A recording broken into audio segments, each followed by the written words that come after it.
Walter Edward Rusan was born on February 25, 1904, to John and Margaret Rusan in St. Louis, Missouri. In 1923, he married Miss Lucille Turner.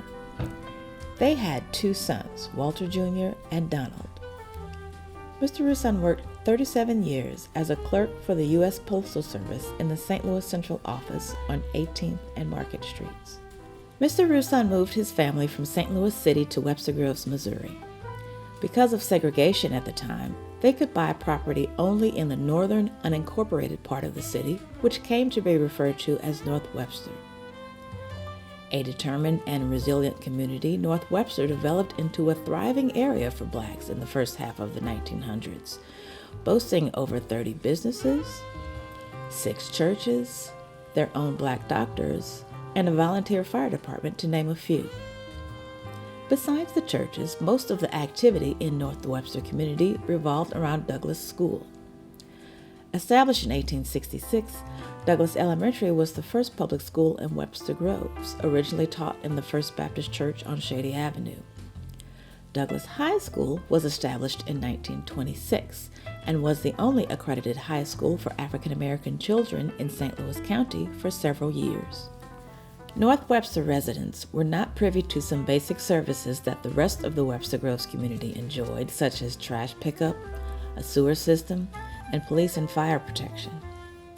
Walter Rusan cared deeply for his community and spent his life trying to change that. But he was a man of stature, that he's about handling business, but his business also was about caring for people, for the advancement especially of the blacks in our neighborhood. When black residents could not bank with white banks located less than a mile away, Rusan and Mr. Roscoe James, who owned a plastering business, formed the North Webster Girls Credit Union, located for several years in the basement of Mr. James's own home on Cornell Avenue. Mr. Rusan was a lifelong member and deacon of the Methodist Church on Cornell Avenue, now called Unity United Methodist Church. He also became involved with the Webster Groves chapter of the American Red Cross and headed a community planning committee in North Webster. Without trash service, large amounts of dumping occurred. And in April of 1933, he helped organize a neighborhood cleanup campaign in which he and other men from the neighborhood raked, cleaned, and hauled rubbish out of about 20 yards on the streets surrounding Douglas School. For well over a month, these men toiled, even plowing plots for their neighbors to plant and grow community gardens. Mr. Rusan even organized an effort to provide free minor repair work to the people in his community. Rusan served as the Douglas PTA president for many years. Douglas School was not just a building for children's education, it was a community center. Banquets, concerts, meetings, and other types of events took place inside and outside of the school. Because it had an auditorium, it had a gymnasium, and it had, they used to have the clinics there. They used the clinics, county, St. Louis County would hold their clinics there. Well baby clinics. When I had my first child, that's where I would go for my well baby visits for my oldest child. And it was through the St. Louis County Hospital. They had clinics there. So the elementary school really came into play with a lot of neighborhood things that were going on in the area. In 1944, it became the first site of the North Webster Groves, the YMCA. In 1911, the Phyllis Wheatley YWCA was formed for African American girls in the St. Louis area. It was the 5th branch in the country and was named for Miss Phyllis Wheatley, the first black published poet in the nation. In 1917, a lot was purchased at the corner of Pine and Ewing Avenue in St. Louis City, and construction began on a 4-story building for the Pine Street YMCA. On March 23, 1919, the Pine Street branch YMCA was dedicated. In 1921, the Pine Street Y acquired land in Bourbon, Missouri to pioneer Camp Rivercliff, the first camp owned and operated by African Americans for African American boys in the state of Missouri. One Webster connection of note to the Pine Street Y is Mr. J.E. Mitchell, the publisher of the African American weekly newspaper, the St. Louis Argus. Mitchell was a resident of Webster Groves and served in several capacities on the Pine Street Y board, including being elected as chairman of the board in 1941. He, along with Walter Rusan and several other citizens in North Webster, formed the steering committee to bring a YMCA chapter to the North Webster community. In 1934, a wading pool was built for North Webster residents at the corner of Ravine and Holland Avenues.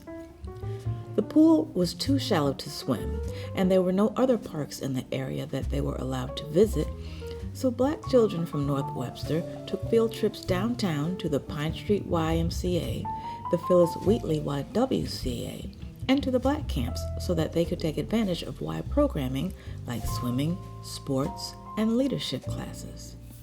In 1942, a committee was formed and talks of establishing a YMCA chapter in the City of Webster Groves began.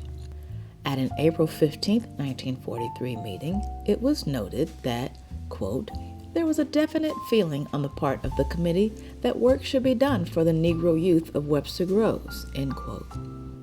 However, they could not come to a decision as to how to go about organizing it, nor who to include, and in the end left the, quote, decision as to whether or not a Negro representative should be included on the organizing committee, end quote, to the General Secretary for action after careful study and further investigation of the issue.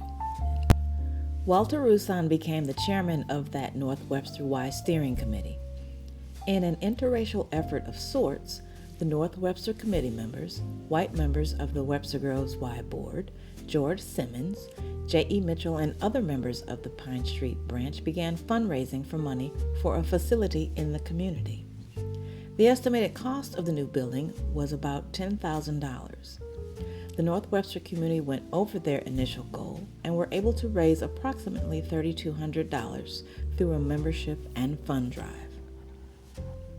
In January of 1945, ground was broken for the North Webster YMCA Center for Negroes on the northeast corner of Holland and Ravine Avenues. The first annual meeting was held on April 11th, and in December of that same year, the North Webster Y held its first annual Christmas dinner for the children of the community. The Y soon became another center of activity for the community. That between the Y and the firehouse, those were our places where we could gather over in North Webster. The firehouse we used, they would have movies there and roller skating. And the Y was more or less our social, where, we would get dressed up and go, hang out and do things like this. In February of 1953, the center claimed table tennis bragging rights. 15-year-old Yvonne Pointer, representing the North Webster Y, beat everyone at the St. Louis District Table Tennis Tournament and went on to play in the national tournament in Chicago in April, where she came in second. Another cause that was near and dear to Mr. Rusan was interracial relations. He participated with and maintained relationships with clergy and others in the white community, always hoping for a better outcome for his community. In May of 1937, a group of church members from the Evangelical and Reformed Church, now known as Peace United Church, formed a group called the Social Action Committee.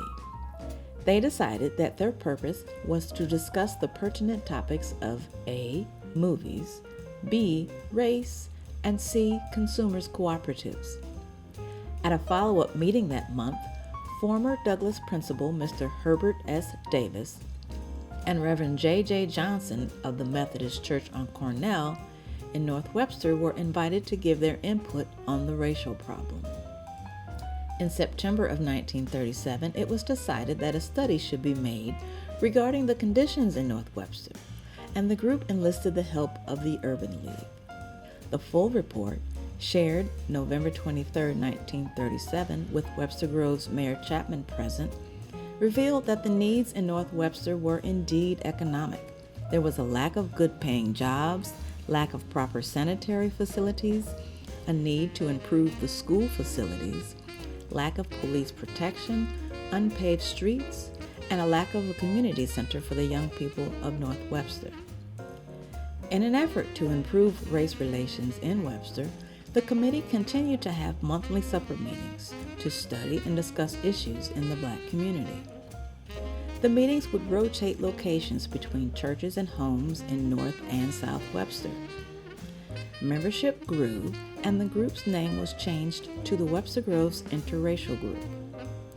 Besides meetings, the interracial group sponsored many events that would generally take place at either Douglas or the Webster Groves High School.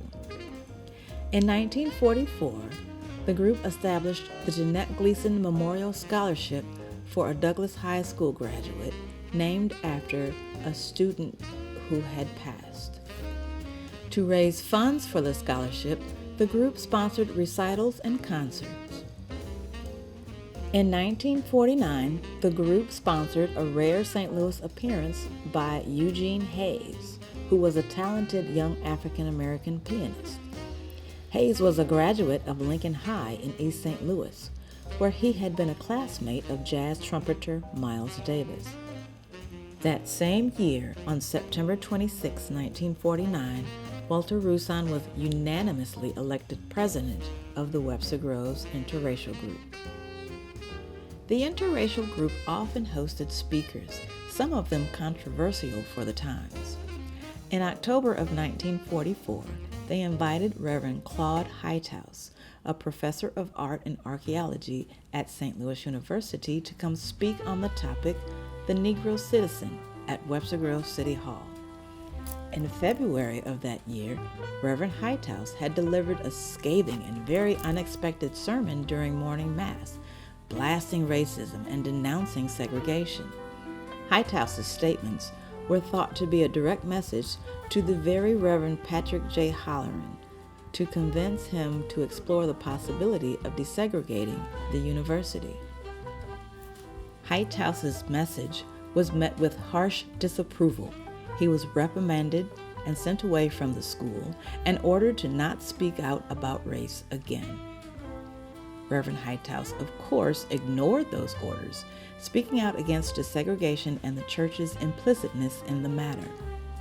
On April 25, 1944, Zacchaeus Meyer, S.J., the Jesuit assistant for the United States, instructed Reverend Halloran to admit Black students to the university. 5 African American students enrolled in classes that summer. It was the first time any school on any level in St. Louis integrated, and it marked the first time a college or university in any former slave-holding state integrated. Heithouse returned to SLU in 1958. A major project of the interracial group was the establishment of the Nellie Salmon Interracial Nursery. Nellie Salmon taught in North Webster for 60 years and also served in the interracial group. When she passed in 1950, she willed her home at 151 East Kirkham to the Webster Groves Red Cross, with the wish that it become an interracial nursery for working mothers. It was a conglomeration of white and blacks doing that also. And then Mr. Rusan was a part of getting that started. And it was in her house because she was really involved in teaching and with young people. Over 60 volunteers from the interracial group, Eden Seminary, the Red Cross, and First Baptist Church worked to convert the house into a daycare. Walter Rusan led those volunteers. When the crew could not get immediate access to an auger, Rusan helped to excavate for sewer lines by hand. Finally, after financial and legal battles with the city, the Nellie Salmon Daycare Center opened in 1952. In 1955, Rusan was elected daycare chairman. The daycare was in operation for 5 years, unfortunately having to shut its doors in 1957 due to lack of funding. First Baptist Church eventually bought the property and raised the building in order to create a much-needed parking lot. Walter Rusan spent several years championing the cause of annexation of North Webster by the Webster Groves city government. He was often the spokesman for his neighbors and did everything he could to convince Webster's city council and white constituents that North Webster residents should have the same services and be treated respectfully as equal citizens. He was very adamant about, we're not the bottoms, we're not the shanty shackers. No, we're a neighborhood of dignity. You know, we deserve respect, we give respect. You know, he was big about respect. Walter and his wife, Lucille, were well loved and respected throughout the entire city of Webster Groves. In July of 1961, he retired from the post office. He did not stop to relax, though. Instead, he took up real estate and became a member of the Real Estate Board of Metropolitan St. Louis. Walter Rusan died of leukemia in November of 1970. In January of 1971, the Webster Groves School Board honored Mr. Rusan with a proclamation naming the athletic field behind then Steger Junior High the Walter Rusan Field. The dedication of the field was held in June of that year.